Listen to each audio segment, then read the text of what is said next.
You know, did you ever think about if you had a loved one and they appeared to be having a cardiac arrest or quit breathing for some, would you know what to do? Well, Chief Wise, Barry Knapp, and James Etheridge, you three know what to do. Yes, we do. And so, Chief Wise, your goal is to have your men and women come to the site and transport. Yes. Norfolk Fire Rescue has recognized that in the city of Norfolk, layperson CPR, in other words, people that might be willing to intervene to do CPR in advance of an ambulance arrival, our numbers are actually pretty low in the city. Dr. Knapp is our operational medical director for the department, also an emergency room physician, and has an affiliation with EVMS as an associate professor. Well, we have taken advantage of that, and a partnership has come out of it to try to help improve bystander or early CPR before the arrival of an ambulance. And so we're real excited about how we might help the community to feel comfortable to get more engaged. So taking something that's really awesome and making it better. Even better, yes. Yeah. Dr. Knapp, okay, 911, everybody, I think everybody knows that, dial 911. But then what? Well, there are two things that have proven to increase cardiac arrest survival when someone passes out, stops breathing, and their heart stops. One of those is bystander CPR. The other is early defibrillation of the heart. And what we're trying to do is getting before EMS arrival to get our citizens within the community to really initiate that bystander CPR. And through EVMS, the partnership with City of Norfolk Fire Rescue, we're really ramping up our efforts with this. We received a grant from the Brock Institute at EVMS to help our educational efforts as well as purchase equipment in order to be able to do that. Now, when you mention the defibrillator, I think of Grey's Anatomy, and they put the paddles on and the guy jumps off. I mean, will it hurt my wife if I have to do it to her? Well, two comments on that. The first is that CPR has changed over the last 5 to 7 years, but the defibrillators have also changed. So we're not doing the hands-on countdown. Now we put the defibrillator pads on. They stick to the chest, 2 pads. There's instructions right on the defibrillators. You press the button, and the computer decides whether the heart's in a chaotic rhythm and whether or not a shot needs to be delivered. Super. Now, most people don't have those in their houses. Are they readily available to get if you've got a family member that might be at risk? Well, they're in a lot of public places, and one of the initiatives and through the grant from the Brock Institute, it will allow us to buy AEDs or automated external defibrillators and put them out in the community. So you may see them in the malls, at the airport, but we want to make them more accessible, especially in areas in the community that don't have them now. Okay, so James, this is where you come in because everybody has this, right? Am I doing it right? Yes, sir. Yes, sir. See, did I answer you asked me just before we came on if I knew CPR. Yes, I do, but I'd be scared to death to use it. Well, that's one of the initiatives we're doing. EVMS students will be out in the community, interacting with the public, teaching CPR.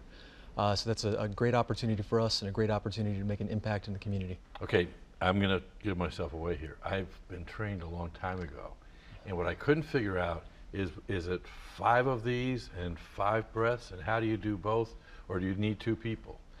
So for bystander CPR, it's okay to tell me that I'm all wrong. We don't do any of that anymore. All we do is the chest compressions. So we don't do any mouth to mouth. There's no breathing. The body has enough oxygen that all you need to do is chest compressions.